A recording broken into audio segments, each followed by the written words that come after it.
Tumeleta mzigo mpya wa pawatila na tuna ofa kwa wateja wetu. Sasa nunua pawatila pamoja na tela upate ofa ya mashine mbili. Ukinunua pawatila pamoja na tela yake unapata ofa ya mashine hii hapa kwa ajili ya kufeka mpunga au kusafisha shamba. Hii ni mashine ambayo inakuwa na vifaa kwa ajili ya kusafishia shamba, yani kufeka, kukata miti, kupalilia, lakini pia unaweza kutumia kufeka mpunga. Kwa milioni 12,500,000 unapata pawatila ikiwa na pampu kwa ajili ya kunyunyizia sumu mashambani na mashine ya kufeka moja.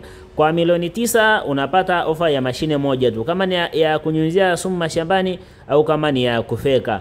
Tunapatikana Dar es Salaam Goba njia 4, tunasafirisha mikoa yote Tanzania. Popote ulipo Tanzania tunakusafirishia. Kwa milioni 9 unapata kichwa cha pawatila kikiwa na matairi mawili ya kawaida, tairi mbili za chuma na majembe mawili na reki moja. Kwa milioni 12,500,000 unapata pamoja na tela ya kubeba mzigo. Unajichagulia, unapata mashine mbili. Yani hii mashine kwa ajili ya kufeka, lakini pia utapata na pampu ya kunyunyizia sumu mashambani.